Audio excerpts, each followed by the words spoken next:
maraming salamat po, lalong-lalo na po sa mga nakakapanood ng video ito. Maraming salamat po dahil binigyan mo ng pagkakataon ng sarili mo para tingnan ang napakagandang opportunity. Dalawa lang po pag-uusapan mo natin. Una, pag-uusapan mo natin magandang produkto. Pangalawa, pag-uusapan natin magandang negosyo. Pero siguro mas maganda pag-uusapan muna natin yung magandang produkto. Dahil naniniwala po ako, pag maganda ang produkto, maganda ang negosyo. Pag maganda ang negosyo, maganda ang produkto. Ang maganda po dito sa product na pag-uusapan natin, ang involved health. Kung tatanungin ko po kayo, maganda bang negosyong health? Kung iisipin mo, magandang negosyong health. Pero at the back of your mind, hindi ka sigurado kung magandang health.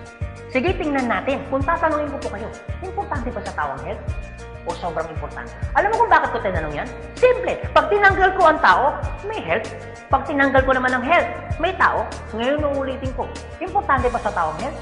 O sobrang importante? Kung sobrang importante sa tao ang health, anong ibig sabihin? Nagiging importante na rin sa tao ang business mo. Dahil ang business mo, health. Since tao po pag-uusapan mo natin, naniniwala po ba kayo na ang tao may katawan? Oo naman. Kung tatanungin ko pa kayo, importante ba sa tao ang katawan o sobrang importante? Kung sobrang importante sa tao ang katawan, what if mapabayaan ng tao ang katawan? So ano nangyayari? Nagkakasakit. Pag nagkakasakit ang tao, anong ginagawa? Nagpapadoktor, nagpapacheck up, nagpapagamot. Kung nagpapagamot ang tao, anong binibili? Siyempre, gamot. Ang gamot, gastos hindi. Siyempre, gastos. Pag hindi mo ginasusan, anong mangyayari sa sakit? Siyempre, lalala. Pag lumala ang sakit, anong mangyayari sa katawan?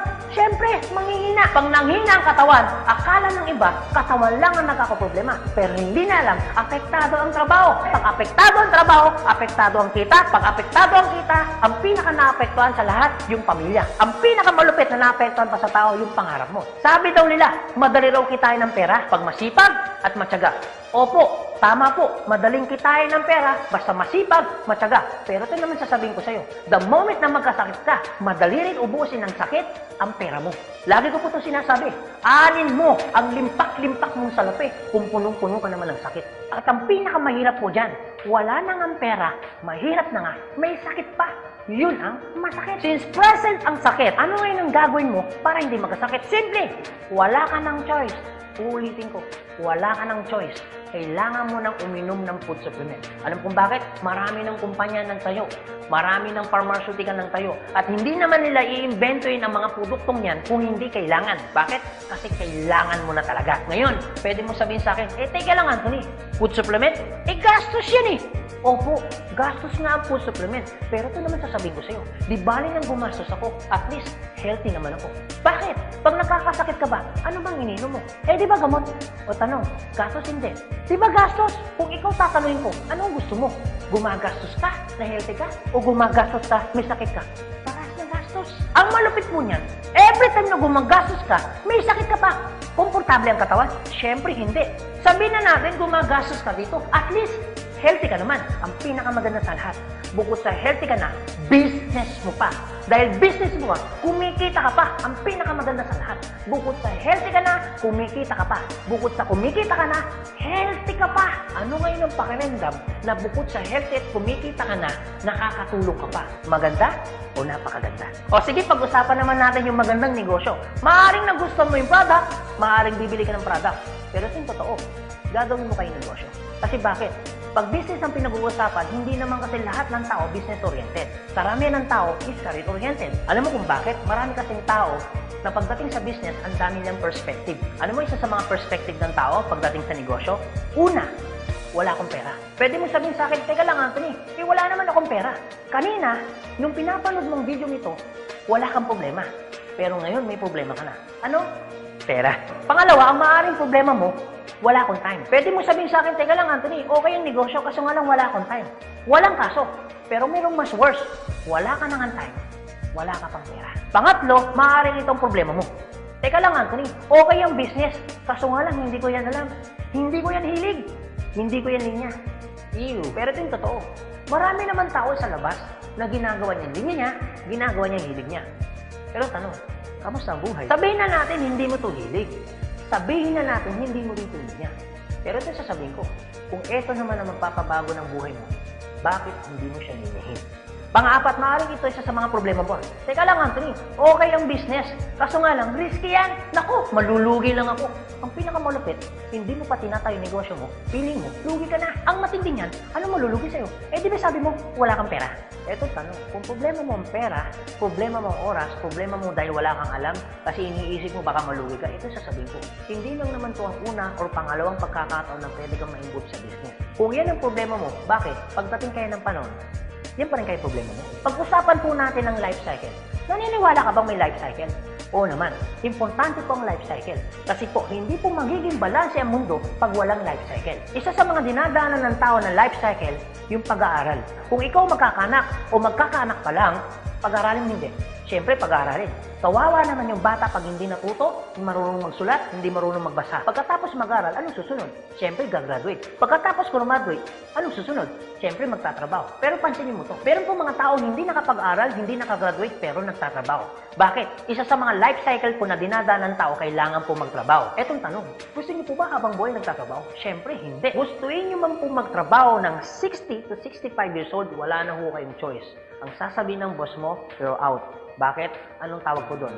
Retire. Pag kayo po ba nag-retire, may pera wala? Siyempre, meron. Anong tawag mo doon? Retirement fee. Dahil ikaw ay nag-retire, ang trabaho, tuloy-tigil.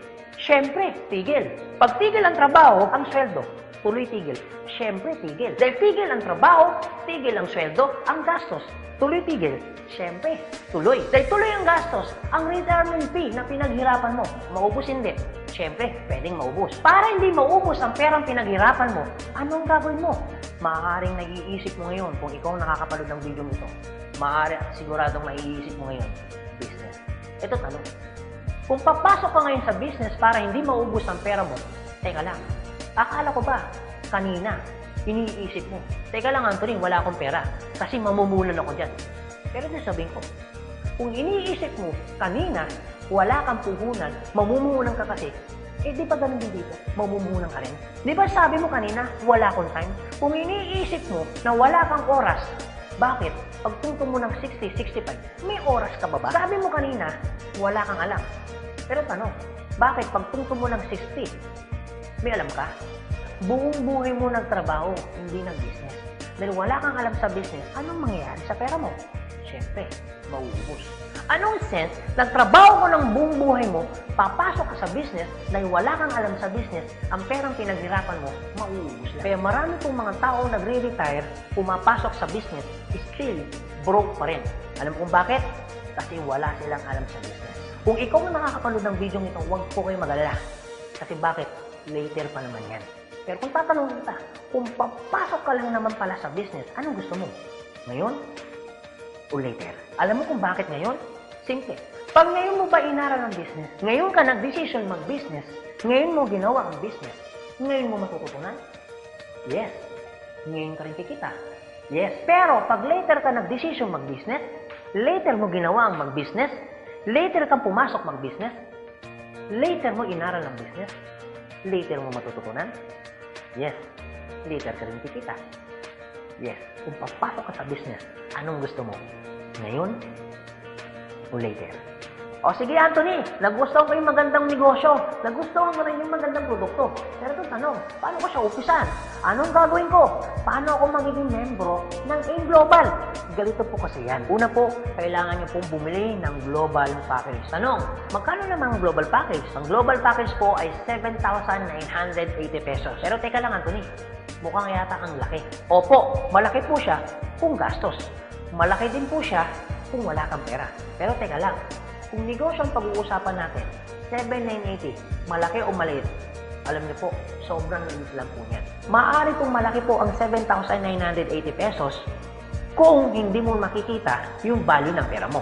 So, kung gusto ko po mangyari, ipakita ko po sa inyo kung anong value ng 7,980 pesos mo. Una, magkakaroon ka ng product na worth 6,000 pesos. Pangalawa, magkakaroon po kayo ng insurance. Meron po kami tinatawag na personal accident insurance na 200,000, unprovoked murder and assault na 50,000 pesos, 10,000 pesos medical reimbursement. Hindi lang yan, meron pa kami tinatawag na burial assistance na 10,000 pesos. Pangatlo, magkakaroon ka pa ng discount from 25% up to 50%. lifetime discount. Pang-apat, magkakaroon ka naman ng business kit, brochure, CD na kung saan magagamit mo sa pagninegosyo mo. Pang-lima, magkakaroon po kayo ng tinatawag mo namin free medical check-up. CBC, urinalysis, fecalysis, chest x-ray, dental, lahat ng yan kasama po doon sa free medical check-up. Pang-anim, magkakaroon po kayo ng ATM, BDO at China Trust. I suggest po, kung ikaw ngayon ay nasa abroad, mas maganda pong kunin ninyo ang China Trust. Alam kung bakit? This is an international debit card na kung saan po, mawi-withdraw ninyo ang pera ninyo na kahit saang bansa. Kung hindi naman kayo mag-abroad, pwede po kayong kumuha ng BDO. At hindi lang yan, pang-pito, magkakaroon po kayo ng tinatawag ho naming web page. So ano pong advantage ng web page ho natin? Magkakaroon ho kayo ng DTC, Distributor Tracking Center, na kung saan mamomonitor nyo lahat ng transaction na nangyayari po sa business ninyo. At hindi lang yan, ang pinakamaganda, yung pang-walo. Meron po kami tinatawag na scholarship program. So ibig sabihin, pag naging member ka ng AIM Global, automatic bibigyan ho namin kayo ng scholarship certificate. So ang maganda po doon, sa scholarship po natin, transferable. Ibig sabihin, kung ikaw yung member, siya hindi member, kahit hindi mo kakilala, pwede niyo po itong i-transfer. At hindi lang ho yan. Ang maganda po sa scholarship po natin, ito po ay wala pong expiration. Kung ngayon ka ng-member, bukas o bukas makalawa o 2 to 3 years from now, saka mo palang ginamit yung scholarship po namin o yung certificate po namin, hindi po siya may expire. Pwede nyo pa rin siyang gamitin. Ang maganda po dun sa scholar certificate po namin, wala ho tayong quota. No hidden agenda. Na pag yung bata po in-enroll mo na, hindi ho kayo obligado na gawin yung negosyo. Nasa sa inyo na lang po kung gagawin yung negosyo, hindi. Basta yung anak niyo po, tuloy-tuloy po yan sa pag-aaral. So wala ho tayong hidden agenda, no quota. Kahit hindi ho kayo bumili ng product, kahit hindi ho kayo mag-imbita ng tao, kahit hindi nyo po ito gawin. No obligation, no commitment. No hidden agenda. Yan po yung kabuuan ng global package ho natin doon sa perang binitawan mo na 7,980 pesos. Ang tanong, maganda po ba o napakaganda? Sulit o sulit na sulit? Okay, sige, ganito Anthony. Nagustuhan ko yung magandang negosyo. Nagustuhan ko rin yung magandang produkto. Sige, magjo-join na ako. Eto tanong, kung ako pa papasok na ngayon at gagawin ko na yung negosyo, paano naman ako kikita? Ganito po yan. Una, kikita po kayo sa tinatawag naming retailing. Sa retailing naman po, from 25% up to 50%, kikita ka. Kung hilig mong magbenta, aba, bagay na bagay ka dito. Kung hindi ka naman mahilig magbenta, wala din pong kaso. Pangalawa, eto po maganda. Meron po kami tinatawag na binary income. Sa binary income, dalawa pwede nyo pong pagkakitaan. Una, pwede po kayong kumita sa tinatawag namin direct referral bonus. Magkano direct referral bonus? 500 pesos. At pangalawa, pwede naman kayo kumita sa tinatawag namin match sales bonus o madalas ang tawag ho namin dyan, pairing bonus. Magkano naman ang pairing bonus? 1,500 pesos. O sige Anthony, mukhang maganda yung binary income na yan. Paano ka pa kikitain yung direct referral bonus na 500 at paano ka naman kikitain yung pairing bonus na 1,500? Okay, ganito po yan. Pag sinabi pong binary, dalawa po yan. It's either ilalagay mo sa kanan o ilalagay mo sa kaliwa. Ang trabaho mo, mag-imbita. Pag ikaw ngayon nag-imbita, at yung inimbita mo ay bumili ng global package, sabi na natin, dalawa yung inimbitahan mo. Yung isa, inimbitahan mo, nilagay mo sa kanan. Yung isa naman, inimbitahan mo, nilagay mo naman sa kaliwa. Pagbili ni A, automatic, meron kang tinatawag na direct referral. Pagbili naman ni B, automatic, may kikitain ka naman na direct referral ng 500 pesos. At hindi lang yan, meron ka pang bonus. Pag may pumasok sa kanan mo at may pumasok sa kaliwa mo, automatic, magpipair po siya. Magkano pong pairing bonus? 1,500 pesos. Basta ang usapan po, every time may papasok sa kaliwa, every time may papasok sa kanan, automatic po, pairing 1,500. Sa tingin mo ba, si A, meron din bang kaliwa? Meron din kanan? Si B, meron din bang kaliwa? Meron din bang kanan? Sa tingin mo ba, ikaw pa ba ang nag-imbita dun sa inimbita ni A and B? Siyempre, hindi na. Eto maganda. Sa labas, no work, no pay. Pero sa amin, yung taong dilala ni A at ni B, automatic, kikita ka pa rin ng pairing bonus. Magkano pairing bonus? 1,500 pesos.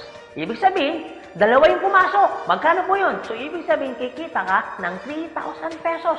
No work, pero with pay. Sa tingin niyo po, pagdating po ng panahon, yung grupo po ni A, dadami? Yung grupo naman ni B, dadami? Oo naman. So tanong, may iwasan bang lumaki? Siyempre, hindi. Eh what if, Anthony, may pumasok isa? may pumasok isa, araw-araw. Anong ibig sabihin po niyan? Eh di ibig sabihin, araw-araw po, kikita ka ng 1.5. Eh paano kung Grade 1, Anthony? Dahil lumalaki po ang grupo, eh paano kung may pumasok 10 dito? Eh paano kung may pumasok dito 10 dito? Anong ibig sabihin yan? Eh di 10 po ng 1.5. So magkano yung 10 ng 1.5? Eh di 15,000. Eh paano kung araw-araw yan? Eh di ang ibig sabihin po yan, araw-araw po yan, 15,000, 15,000. Tuloy-tuloy po yan. Ang pinakamaganda niyan, yung 15,000 po ba? Malaki maliit? Siyempre malaki. Pero hindi lang po yan. You have opportunity para kumita ng 24,000 pesos per day. Alam ko medyo nag-iisip ka. Maaaring iniisip mo na hindi ka kikita. Pero maaaring iniisip mo rin na kikita ka. Pero kung mag-isip ka ng hindi ka kikita, kung mag-iisip ka ng kikita ka, para saan ginawa mo? Nag-isip ka pa rin. Pero kung mag-iisip ka lang naman, mas maganda lang pong nag-iisip ka, nakikita ka, kaysa naman nag-iisip na hindi ka kikita. Ito po masasabi ko sa inyo.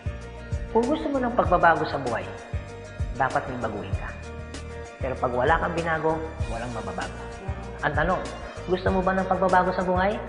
Siyempre, oo. Ang tanong, kailan mo uumpisahan ng pagbabago? So guys, maraming salamat po sa inyong lahat. God bless, and to God be the glory. See you at the top. Thank you.